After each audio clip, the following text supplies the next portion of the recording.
Salut à tous, c'est Jardimo pour une nouvelle vidéo sur ma chaîne YouTube et aujourd'hui je vais vous présenter des nouveaux arrivants qui sont arrivés il y a une quinzaine de jours.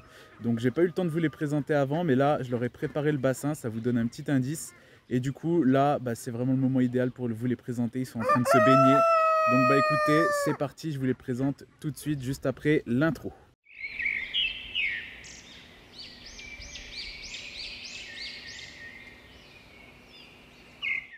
Alors c'est parti, vous allez découvrir les nouveaux arrivants. Je ne vais pas faire durer le suspense trop longtemps. Je suis trop content aussi de vous les présenter. Donc c'est parti. Déjà, voilà dans quel parc ils sont. Donc c'est là où il y aura la future volière. Donc ils seront là-dedans quand il y aura la volière également. Là pour l'instant j'ai mis un grillage provisoire. Mais dans quelques mois il y aura la volière et ils seront toujours dedans. Donc c'est parti. Voilà les nouveaux arrivants. Alors certaines personnes étaient peut-être déjà au courant parce que j'en ai un petit peu parlé vite fait sur les réseaux sociaux. Mais voilà, ils sont là. Donc pour ceux qui se souviennent, il y a quelques mois encore, j'avais des cygnes Coscoroba. Donc c'était un petit peu, comment dire, c'était venu comme ça. C'était pas vraiment prévu les Coscoroba, mais j'avais bien kiffé en fait, j'aimais bien les cygnes. C'est différent en fait, ça change des canards, ça change des oies, c'est pas pareil. Et j'avais kiffé les cygnes et malheureusement les Coscoroba, je les avais perdus il y a quelques mois de ça. J'ai perdu, je sais plus si c'était le mâle ou la femelle en premier, et puis vu que c'est très fidèle, le deuxième avait suivi, donc j'ai malheureusement perdu les Coscoroba il y a quelques mois, je vous en avais parlé. Ça va faire un peu plus d'un an maintenant. Et j'avais dit que je ne reprendrais pas tout de suite des cygnes. Et j'avais dit que si je reprendrais des cygnes, ce serait des noirs. Et parce que je trouve ça magnifique tout simplement. Après la différence entre les noirs et les Coscoroba, c'est que en fait les noirs ça demande beaucoup plus d'eau que les Coscoroba. Les Coscoroba c'est assez terrestre. Du coup j'étais pas vraiment pressé d'en reprendre en fait. Et puis pour vous mettre un petit peu dans le contexte, pour vous expliquer pourquoi ils sont là aujourd'hui, c'est que en fait j'ai été en Belgique avec Audrey pour chercher quelques canards, mais surtout pour aller visiter Floralux. Donc au passage je vous mettrai quelques images. Donc Floralux, pour ceux qui ne connaissent pas, c'est un magasin de plantes, un des plus grands magasins de plantes d'Europe. Et du coup je voulais aller voir ça, je voulais aller visiter ça, et du coup on y a été avec Audrey. Et en passant on a été chez un éleveur pour récupérer des canards de Hut Game que je vais vous présenter juste après aussi. Et du coup il avait des cygnes noirs et on en a profité. Donc moi j'en ai, en fait il y en avait 5, donc moi j'en ai 3 et Audrey en a gardé 2. Donc voilà, et du coup pour vous expliquer un peu, donc c'est des jeunes de l'année. Et moi ce que je vais faire, c'est qu'en fait ils sont tous de la même nichée les 5. Donc ce que je vais faire, c'est que moi je lève ces 3 là pour l'instant. Je vais faire le sexage ADN. Et quand je serai fixé sur leur sexe, j'en vendrai 2 et j'en rachèterai un pour faire un couple non consanguin du coup. Et Audrey va faire de même avec son couple, sexage ADN, et puis garder un sujet et puis en racheter un autre de l'autre sexe pour faire un couple non consanguin. Donc voilà, mais du coup pour l'instant ces 3 là restent là encore un petit peu, le temps qu'ils s'acclimatent bien, etc. Et on verra ce que ça va donner déjà. La petite expérience cygne noir. Ça a été assez vite à se décider, mais j'ai quand même bien réfléchi avant parce que ça demande beaucoup d'eau. C'est pour ça que là, comme vous pouvez voir, ils sont dans le bassin. Alors le bassin, je viens tout juste de le nettoyer. Il était un petit peu à l'abandon. Je vous mettrai des photos de avant-après, vous allez voir la différence est flagrante. Mais il était un petit peu à l'abandon là, mais en fait il a des trous un peu partout à force. Comme ici par exemple, vous voyez. Mais là j'ai regardé, les trous ils sont assez hauts, du coup j'en ai profité, j'ai nettoyé, j'ai remis de l'eau. Je vais pas le remplir à fond sinon ça va fuir. Et comme ça, vu que là il y a les cygnes là-dedans, et je vais aussi mettre tous les canards que je me sélectionne dans ce parc là temporairement.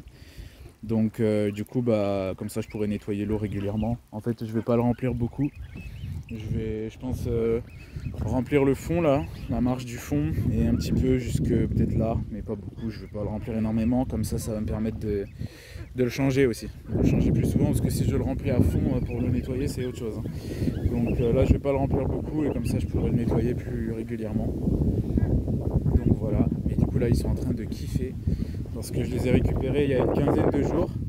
Et j'ai un petit peu traîné pour nettoyer le bassin. Donc au début début ils avaient juste une bassine. Donc là forcément ils sont contents là. Là ils sont tout fous, ils sont tout contents. Je vais prendre une petite photo d'ailleurs pour la miniature en passant. Hop, voilà, petite photo. Là ils sont magnifiques, ils sont tout contents en train de se baigner. Je kiffe voir ça. Je sais pas ce que vous en pensez, mais je trouve ça magnifique. Petit moment de délire là. En plus regardez, si je prends un peu de recul, il y a des plantes un peu partout. Du coup ça fait vraiment très beau. Je kiffe. Donc voilà pourquoi je veux pas remplir à fond le bassin, comme ça je pourrais leur nettoyer. J'ai envie de nettoyer une fois par semaine. Et pour ceux qui se demandent, en fait, vu qu'on est en restriction d'eau en ce moment, donc là c'est de l'eau du robinet, j'ai pas le choix, j'ai plus d'eau de récup, donc c'est de l'eau du robinet. Et vu qu'on est en restriction d'eau, en fait, c'est pour ça que je veux changer l'eau très souvent, une fois par semaine ici, parce que les cygnes ça a besoin d'eau propre. Et du coup je vais changer, quand je vais changer l'eau elle sera pas encore trop sale. Et du coup ce que je ferai, c'est que je la mettrai aux oies domestiques, vu qu'elles font vraiment du brin avec l'eau. Comme ça l'eau elle sera recyclée, on va dire. Et si l'eau elle est vraiment sale, ce que je fais c'est que j'arrose mon jardin avec. Donc vraiment il n'y a pas de gaspillage d'eau en fait. Donc c'est nickel, zéro gaspillage. Et je suis de plus en plus à fond là-dessus. J'essaye de recycler un maximum de choses, et surtout l'eau, parce que l'eau coûte cher. Et puis en ce moment avec les sécheresses et tout, il faut faire attention à l'eau. Donc voilà les petits cygnes noirs. Pour l'instant du coup je sais pas du tout le sexe. J'aurais tendance à dire qu'il y a un mâle et deux femelles. Le mâle il serait au milieu et les deux femelles sur les côtés là. Les deux femelles ici. Après honnêtement je n'en sais rien du tout. Et du coup là ils ont un petit parc sympa avec des plantes et tout. Au début ils se baladaient dans mes allées, mais là ça commence à me saouler. Parce que ils sont pas peureux. Et du coup ils nous siègent partout, et dans les allées c'est un peu chiant quand je donne à manger et tout. Donc là vous voyez ils ont de l'ombre, ils ont tout ça là. En fait ici c'est le parc de la future volière en fait. Et ils seront dedans dans la future volière. Donc comme ça ils sont déjà dans leur parc.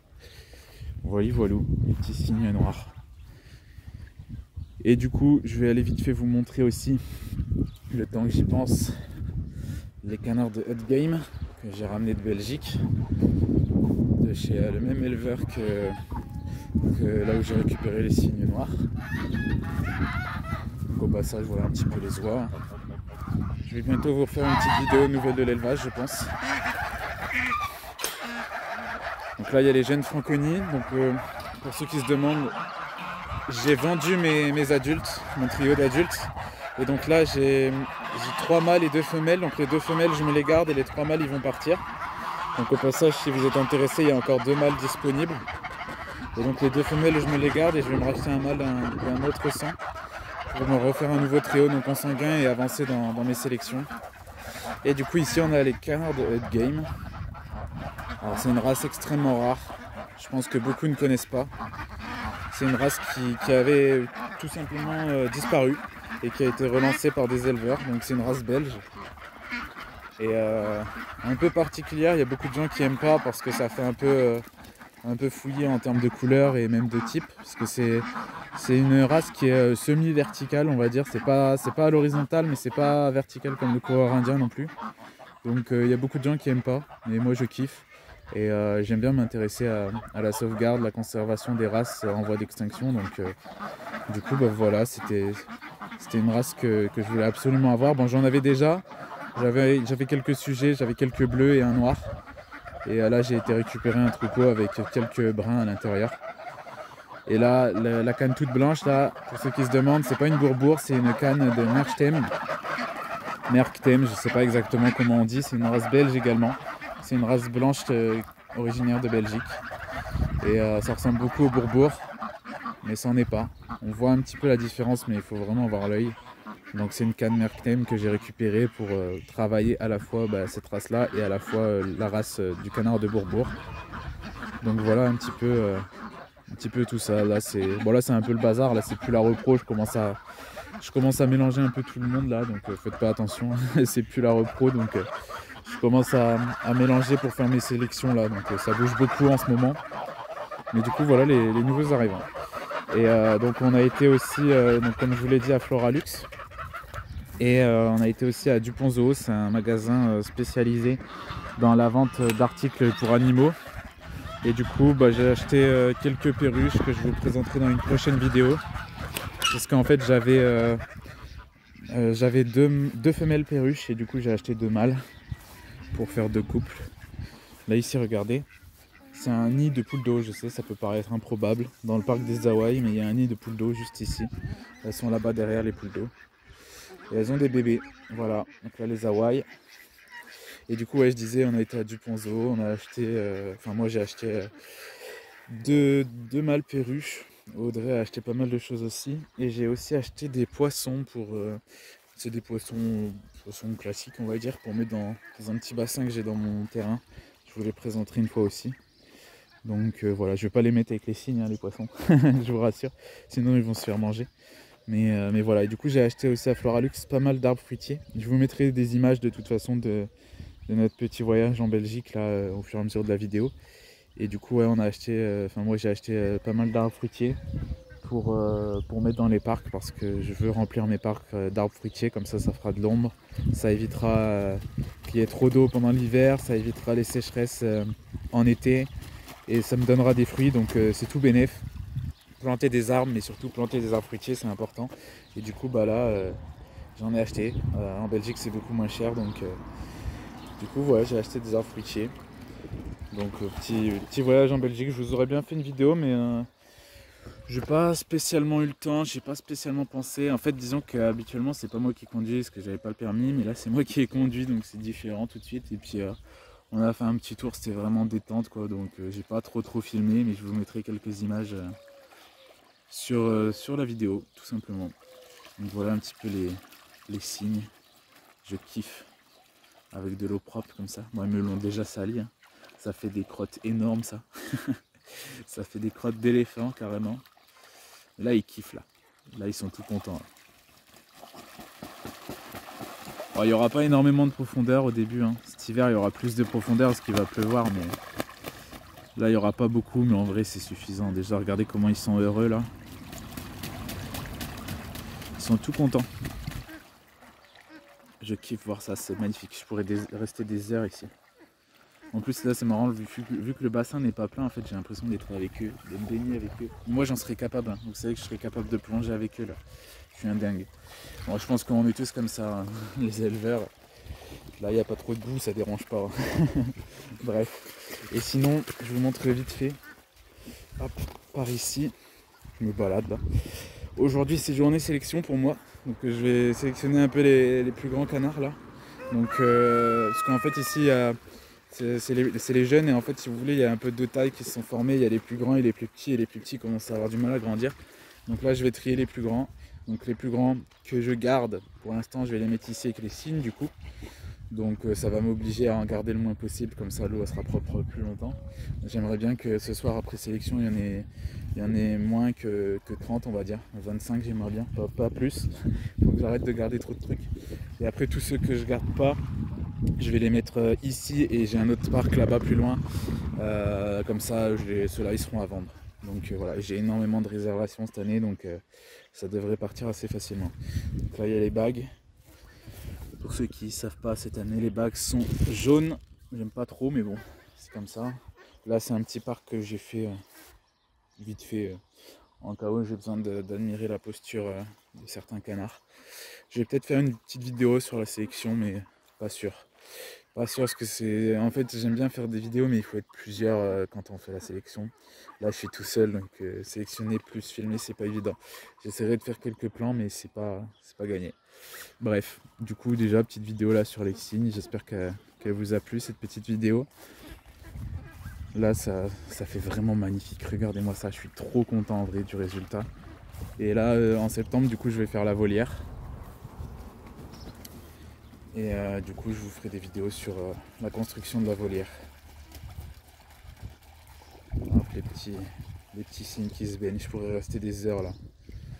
Et du coup la vidéo touche à sa fin, donc j'espère qu'elle vous a plu. Si c'est le cas, n'hésitez pas à mettre des pouces bleus, à me dire ce que vous en avez pensé en commentaire, à partager la vidéo, à checker tous mes réseaux sociaux qui sont en description.